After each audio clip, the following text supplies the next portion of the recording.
നമസ്കാരം.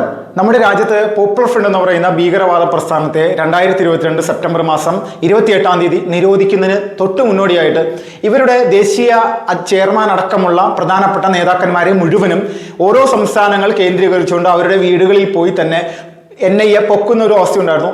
തോക്കുമായി നിൽക്കുന്ന കേന്ദ്ര സേനയെ മുൻനിർത്തിക്കൊണ്ടായിരുന്നു ഈ ഭീകര തലവന്മാരെ കൃത്യമായിട്ട് അറസ്റ്റ് ചെയ്തത്. ഇതിലൊരാൾ നമ്മുടെ കേരളത്തിലുള്ള റൌഫ് എന്ന് പറയുന്ന വ്യക്തി ഉണ്ടായിരുന്നു. ഇവൻ മുങ്ങിയിരിക്കുകയായിരുന്നു. റൌഫ് മുങ്ങി മറ്റൊരു പ്രദേശത്ത് എവിടെയോ പോയി, കർണാടകയിലോ എവിടെയോ പോയി നിൽക്കുകയായിരുന്നു. ഇപ്പോൾ കർണാടക എന്ന് പറയേണ്ട ആവശ്യമില്ല. ഇവരുടെ പ്രധാനപ്പെട്ട കോട്ടകൾ നമ്മുടെ കേരളത്തിൽ തന്നെയുണ്ട്. ഈ കോട്ടകളിൽ എവിടെയോ ഒളിച്ചിരിക്കുകയായിരുന്നു ഇവൻ. പക്ഷെ കുറച്ച് ദിവസങ്ങൾക്ക് ശേഷം ഇവൻ പൊന്തി. അതിന് മുന്നോടിയായിട്ട് തന്നെ കേരളത്തിലുള്ള PFI നേതാക്കന്മാരെ മുഴുവൻ, സംസ്ഥാന അധ്യക്ഷന്മാരും ഈ ദേശീയ ചെയർമാനൊക്കെ മലയാളി തന്നെയാണ്. അപ്പോൾ ഇവരെല്ലാവരെയും പൊക്കിയെടുത്ത് തീഹാർ ജയിലിൽ കൊണ്ടിട്ടു. ഈ തീഹാർ ജയിലിൽ കെടുക്കുന്നവരെ സംബന്ധിച്ച് ഇവർക്ക് എന്താണ് അവിടെ, അവരുടെ പരിപാടി എന്താണ്, അവരെന്താണ് മുന്നോട്ട് കൊണ്ടുപോകുന്നത്, എങ്ങനെയാണ് അവർക്ക് അവിടെ ഉള്ള കാര്യങ്ങൾ? സാധാരണ ജയിലുകളിൽ കഴിയുന്ന തടവ് പുള്ളികളെ പോലെയുള്ള വിഷയമാണോ ഈ ഭീകരവാദികൾക്ക് ഇപ്പോൾ ഇന്ത്യ കൊടുക്കുന്നത്, അല്ലെങ്കിൽ നമ്മുടെ സർക്കാർ കൊടുത്തുകൊണ്ടിരിക്കുന്നത്? ഇതുമായി ബന്ധപ്പെട്ടുകൊണ്ട് രാജ്യത്തിൻ്റെ മുതിർന്ന ജേർണലിസ്റ്റ് ആയിട്ടുള്ള ഏറ്റവും പ്രധാനപ്പെട്ട വളരെ വലിയ കാര്യങ്ങൾ നമ്മുടെ മുന്നിലേക്ക് തെളിവുകൾ സഹിതം മുന്നോട്ട് വെക്കുന്ന മാത്യു സാമുവൽ സാറ് അദ്ദേഹം ഒരു റിപ്പോർട്ട് പുറത്തുവിട്ടിട്ടുണ്ട്. ഈ റിപ്പോർട്ടിൻ്റെ അടിസ്ഥാനത്തിൽ അദ്ദേഹം പറയുന്നത്, അദ്ദേഹം കൃത്യമായിട്ട് അവിടെയുള്ള ഉദ്യോഗസ്ഥന്മാരുടെ അടുത്തൊക്കെ അന്വേഷിച്ച് ഇതുമായി ബന്ധപ്പെട്ടുകൊണ്ട് ഈ തീഹാർ ജയിലും അതോടൊപ്പം തന്നെ ഉത്തർപ്രദേശിലെ ഗാസിയാബാദുള്ള മറ്റൊരു ജയിലുമുണ്ട്. ഈ രണ്ട് ജയിലിലേക്കാണ് പോപ്പുലർ ഫ്രണ്ടുമായി ബന്ധപ്പെട്ടുകൊണ്ട് പ്രവർത്തിച്ചിട്ടുള്ള മലയാളികളെ മാറ്റിയെടുത്തിരിക്കുന്നത്. ഇവരെ ഈ രണ്ട് സ്ഥലങ്ങളിലുണ്ട്, തീഹാറിലുമുണ്ട്, ഗാസിയാബാദിലുമുണ്ട്. അപ്പോൾ ഇതുമായി ഈ രണ്ട് ജയിലുകളിലും ഇപ്പോൾ ഇവർക്ക് വലിയ പരിശീലനങ്ങൾ നൽകുകയാണ്. പരിശീലനം എന്ന് പറഞ്ഞാൽ നമ്മൾ വിചാരിക്കും എന്തെങ്കിലും ശാരീരികമായിട്ടുള്ള കാര്യങ്ങൾ മാത്രമാണെന്ന്. യഥാർത്ഥത്തിൽ ഇന്ത്യ മഹാരാജ്യം എന്താണെന്ന് പഠിപ്പിക്കുക.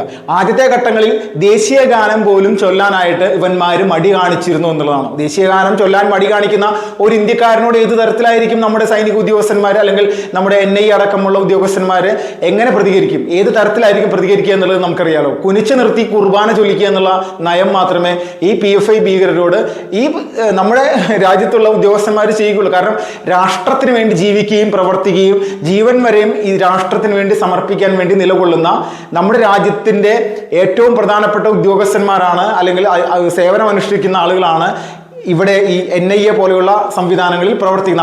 അവരുടെ കസ്റ്റഡിയിൽ ജീവിക്കുന്ന ഇതുപോലെയുള്ള ഭീകരവാദ നേതാക്കന്മാരെ സംബന്ധിച്ച് ഇവിടെ നിന്നുകൊണ്ട് രാജ്യവിരുദ്ധ പ്രവർത്തനം നടത്തുകയും അതിൽ 1% പോലും കുറ്റബോധമില്ലാതെ മുന്നോട്ട് പോവുകയും ചെയ്യുന്ന സമയത്ത് ഇവർക്ക് എന്താണോ മരുന്ന്, ഇവരെ നേരെയാക്കാൻ എന്താണോ മരുന്ന്, ഇന്ത്യയുടെ സർക്കാരോ അല്ലെങ്കിൽ കോടതിയോ ഒന്നും ഇവർക്കാർക്കും വധശിക്ഷയൊന്നും വിധിക്കാനുള്ള സാഹചര്യങ്ങളൊന്നുമില്ല.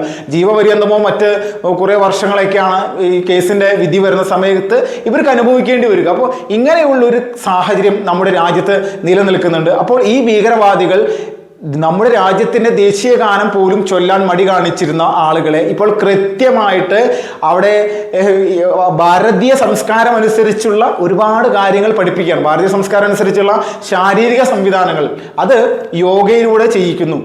അത് യോഗ ചെയ്യാൻ പഠിപ്പിക്കുകയാണ്. യോഗ ചെയ്യാൻ പഠിപ്പിക്കുന്നതോടൊപ്പം തന്നെ ഈ പോപ്പുലർ ഫ്രണ്ടിൻ്റെ നേതാവ് തന്നെ മറ്റുള്ള അണികൾക്ക് ഈ ജയിലിൽ യോഗ ചെയ്യുന്ന രീതി കാണിച്ചു കൊടുക്കുകയാണ്. ഇത് യോഗ മന്ത്രമൊക്കെ ചൊല്ലിപ്പിക്കുകയാണ്.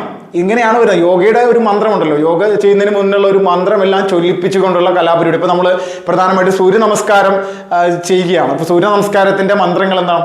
അത് നമ്മൾ പ്രത്യേകിച്ച് കേരളത്തിൽ ഒരു സ്വയം സേവകന്മാരായിട്ടുള്ള ആളുകൾക്ക് അല്ലെങ്കിൽ RSSൻ്റെ ശാഖയിൽ പോയിട്ടുള്ള മുഴുവൻ ആളുകൾക്കും ഈ പറയുന്ന സൂര്യ നമസ്കാരം കൃത്യമായിട്ട് അറിയാം. അതിൻ്റെ ഓരോ മന്ത്രങ്ങളെല്ലാം അറിയാം.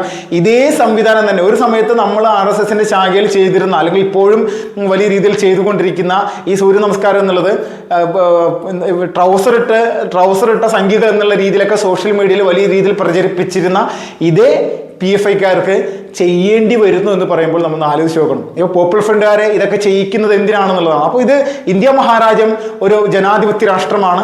ഇവിടെ വഴി പിഴച്ചു പോയ ആളുകളെ തിരിച്ചു കൊണ്ടുവരാൻ വേണ്ടിയിട്ടുള്ള ഒരുപാട് കൗൺസിലിംഗ് സെൻ്ററുകളുണ്ട്, അത് ജയിലുകളിലടക്കമുണ്ട്. അപ്പോൾ രാജ്യവിരുദ്ധമായിട്ട് പ്രവർത്തിക്കുന്ന ഭീകര രാഷ്ട്രവാദികളെ അല്ലെങ്കിൽ ഭീകരമായിട്ട് നമ്മുടെ രാഷ്ട്രത്തെ എതിർക്കുന്ന ആളുകളെ, ഈ തീവ്രവാദികളെ ഇവരുടെ മാനസികാവസ്ഥ കൃത്യമായിട്ട് മാറ്റിയെടുക്കുക എന്നുള്ളത് ഒരു നമ്മുടെ സർക്കാരിൻ്റെ തന്നെ ഒരു നയമാണ്. ഈ നയം ഇപ്പോൾ ഈ തിഹാർ ജയിലിലും അതോടൊപ്പം തന്നെ ഗാസിയാബാദിലെ ജയിലിലും ഇത് കൃത്യമായിട്ട് നടപ്പിലാക്കിക്കൊണ്ടിരിക്കുകയാണ്. അതിൽ ആദ്യത്തെ ഘട്ടം ഞാൻ പറഞ്ഞതുപോലെ യോഗയുണ്ട്, അതോടൊപ്പം തന്നെ മറ്റൊരു മെഡിറ്റേഷൻ സംവിധാനമുണ്ട്.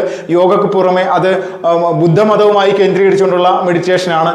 മ്യാൻമറിൽ ബുദ്ധന്മാർ ഏതെല്ലാം തരത്തിലാണ് ഈ റോഹിംഗ്യൻസിനെ അവിടെ അടിച്ചു കൂട്ടുന്നത്, അതേ ബുദ്ധന്മാർക്ക് വലിയ രീതിയിലുള്ള ആ ബുദ്ധന്മാരെ തകർക്കുന്നതിനായിട്ട് നിരവധി ഭീകരാക്രമണ പദ്ധതികൾ തയ്യാറാക്കിയിട്ടുള്ള PFI പോലെയുള്ള സംഘടനകൾ, ഈ PFI പോലുള്ള സംഘടനകൾ ഇന്ന് ബുദ്ധമതക്കാരൻ്റെ ആ മെഡിറ്റേഷൻ തിഹാർ ജയിലിലും ഗാസിയാബാദ് ജയിലിലും ചെയ്യുക എന്ന് പറഞ്ഞു കഴിഞ്ഞാൽ ഇതൊക്കെ സുഡാപ്പികൾക്ക് സഹിക്കാൻ പറ്റുന്ന ഒരു കാര്യമേ അല്ല.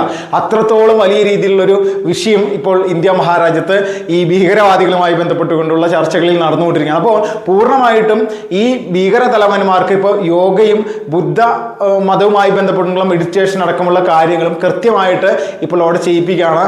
രാജ്യത്തിൻ്റെ ദേശീയഗാനം ചൊല്ലാൻ മടി കാണിച്ചവന്മാർ അത് കൃത്യമായിട്ട് ഇപ്പോൾ ചൊല്ലുന്ന അവസ്ഥയിലേക്ക് മറ്റൊരു ഇതുമില്ല, ഏത് സാഹചര്യങ്ങളും അവർക്കില്ല. ഇവർക്കുള്ള ഒരേ ഒരു സാഹചര്യം മാത്രമുള്ളൂ, ഇന്ത്യയുടെ ജനാധിപത്യ സംവിധാനം അനുസരിച്ച് ജീവിക്കുക. ഖലീഫയാകാൻ ശ്രമിച്ചിട്ടുള്ള പോപ്പുലർ ഫ്രണ്ടിന്റെ പല നേതാക്കന്മാരും ഇന്ന് തിഹാർ ജയിലിൽ കിടന്നുകൊണ്ട് നരകയാതന അനുഭവിക്കുകയാണ്. ഈ നരകയാതന അനുഭവിച്ചു കൊണ്ടേയിരിക്കുന്ന ആളുകൾക്ക് അല്പം രാജ്യസ്നേഹം എന്താണെന്നുള്ളത് പഠിക്കാം, ഇന്ത്യ എന്താണെന്ന് പഠിക്കാം, ISIS എന്ന് പറയുന്ന ഭീകരവാദ സംഘടന എന്താണെന്ന് പഠിക്കാം, ഛത്രപതി ശിവാജി മഹാരാജാവ് ഇവിടെ ഈ രാജ്യത്തിന് വേണ്ടി ചെയ്തിട്ടുള്ളത് എന്താണെന്ന് പഠിക്കാം. നമ്മുടെ രാജ്യത്തെ ചരിത്രവും നമ്മുടെ രാഷ്ട്രത്തിന്റെ അഖണ്ഡതയും എല്ലാം കൃത്യമായിട്ട് ഉമ്മാരുടെ മുന്നിലേക്ക് വെക്കുകയാണ്. ഇത് പോപ്പുലർ ഫ്രണ്ടിന്റെ നേതാക്കന്മാരെ തന്നെ പഠിപ്പിച്ചിട്ട് ഇവരുടെ പ്രവർത്തകരെ അവരെ കൊണ്ട് ക്ലാസ് എടുപ്പിക്കും. ഛത്രപതി ശിവാജി മഹാരാജാവ് ആരാണെന്നുള്ളത് പോപ്പുലർ ഫ്രണ്ട് നേതാവിനെ കൊണ്ട് PFIയുടെ പ്രവർത്തകരുടെ മുന്നിൽ അവതരിപ്പിക്കുകയാണ്. ഇതാണ് ഛത്രപതി ശിവാജി മഹാരാജാവ്. അദ്ദേഹത്തിന്റെ ചരിത്രം ഇതാണ്. അദ്ദേഹം രാജ്യത്തിന് വേണ്ടി ഇതെല്ലാം ചെയ്തിട്ടുണ്ട്. മറാഠ സാമ്രാജ്യം ഇത്രയും പ്രദേശങ്ങളിൽ വ്യാപിച്ചു കിടന്നിരുന്നു. ഇങ്ങനെയുള്ള കാര്യങ്ങൾ പഠിപ്പിക്കുന്നു. സുഭാഷ് ചന്ദ്രബോസിനെ പറ്റി പഠിപ്പിക്കുന്നു. ഇവർ ഈ രാജ്യത്തെ ഏറ്റവും കൂടുതൽ നിരന്തരമായിട്ട് എതിർക്കാൻ ശ്രമിച്ചിട്ടുള്ള പല സംവിധാനങ്ങളെയും പറ്റിയിട്ട് പഠിപ്പിക്കുന്നു. കൂട്ടത്തിൽ പൗരത്വ ഭേദഗതി ബില്ല് ഇതുമായി ബന്ധപ്പെട്ടുകൊണ്ട് ഒരുപാട് കള്ളപ്രചരണം നടത്തി നമ്മുടെ നാട്ടിലുള്ള സാധാരണക്കാരായിട്ടുള്ള ഇസ്ലാം മതവിശ്വാസികളെ തെറ്റിദ്ധരിപ്പിക്കാൻ വേണ്ടി ഈ ഭീകരന്മാർ ശ്രമിച്ചിട്ടുണ്ടായിരുന്നു. ഇതിന്റെ ബില്ലുകളൊക്കെ കൃത്യമായിട്ട് ഇവരുടെ പ്രവർത്തകരെ മുന്നിൽ ജയിലിൽ ഈ പറയുന്ന PFIക്കാരെ കൊണ്ട് തന്നെ, PFI നേതാക്കന്മാരെ കൊണ്ട് തന്നെ പറയിപ്പിക്കുന്ന അവസ്ഥ. ഇങ്ങനെയുള്ള ഒരു സംഭവമാണ് യഥാർത്ഥത്തിൽ ഇന്നിപ്പോൾ തിഹാർ ജയിലിൽ നടന്നുകൊണ്ടിരിക്കുന്നത്. ഇത് റിപ്പോർട്ട് ചെയ്തിരിക്കുന്നത് രാജ്യത്തെ ഏറ്റവും മുതിർന്ന ജേർണലിസ്റ്റ് ആയിട്ടുള്ള നമ്മുടെ മാത്യു സാമുവൽ സാറ് തന്നെയാണ്. അദ്ദേഹത്തിന്റെ വാക്കുകൾ കേൾക്കുമ്പോൾ തന്നെ അറിയാം ഇത് എത്രത്തോളം വലിയ രീതിയിൽ സത്യസന്ധമായിട്ടുള്ള വിഷയമാണെന്ന്. പൂർണ്ണമായിട്ടും ഇന്ത്യ മഹാരാജ്യത്തെ നശിപ്പിക്കാൻ വേണ്ടി പ്രവർത്തിച്ചിട്ടുള്ള ഇതുപോലെയുള്ള സംഘടനകളുടെ നേതാക്കന്മാർക്ക് ഇതല്ല ഇതിനപ്പുറത്തുള്ള വിഷയങ്ങൾ നേരിടേണ്ടി വരുമെന്നുള്ളത് തർക്കമില്ല. നിലവിൽ ഖത്തറിൽ നിന്നും സൗദിയിൽ നിന്നും UAEയിൽ നിന്നുമെല്ലാം ഏകദേശം 217ഓളം ഭീകരവാദികൾ, മലയാളികളായിട്ടുള്ള PFI ഭീകരവാദികളെ ഇന്ത്യയിലേക്ക് അയച്ചിട്ടുണ്ട്. അവരെല്ലാവരും ഡൽഹിയിൽ വന്നിട്ടാണ് ഇറങ്ങിയിട്ടുള്ളത്. കഴിഞ്ഞ കുറച്ച് നാളുകളായിട്ട് ഇവരെ അറസ്റ്റ് ചെയ്യുകയും നിരവധി ആളുകളെ ഇതുപോലെ തന്നെ തിഹാറിലും അതോടൊപ്പം തന്നെ ഗാസിയാബാദിലെ ജയിലുകളിലും കൃത്യമായിട്ട് നിക്ഷേപിക്കുകയാണ്. ഇവരെ അവിടെ ഇട്ട് പിഴിഞ്ഞു കൂട്ടി ഒരു ഇന്ത്യക്കാരനുണ്ട്, യഥാർത്ഥ ഇന്ത്യക്കാരനാക്കി മാറ്റിയെടുക്കാൻ വേണ്ടിയുള്ള നയമാണ് ഇപ്പോൾ നടന്നുകൊണ്ടിരിക്കുന്നത്. ജിഹാദികളുടെ തലയിലേക്ക് ഇതൊന്നും കയറില്ല എന്നറിയാം, പക്ഷേ ഇത് കയറ്റുന്ന തരത്തിലേക്ക് അല്ലെങ്കിൽ ജയിലിൽ ഇത് കൃത്യമായിട്ട് ഇവർ കൊണ്ട് ചെയ്യിപ്പിച്ചുകൊണ്ടേയിരിക്കുകയാണ്.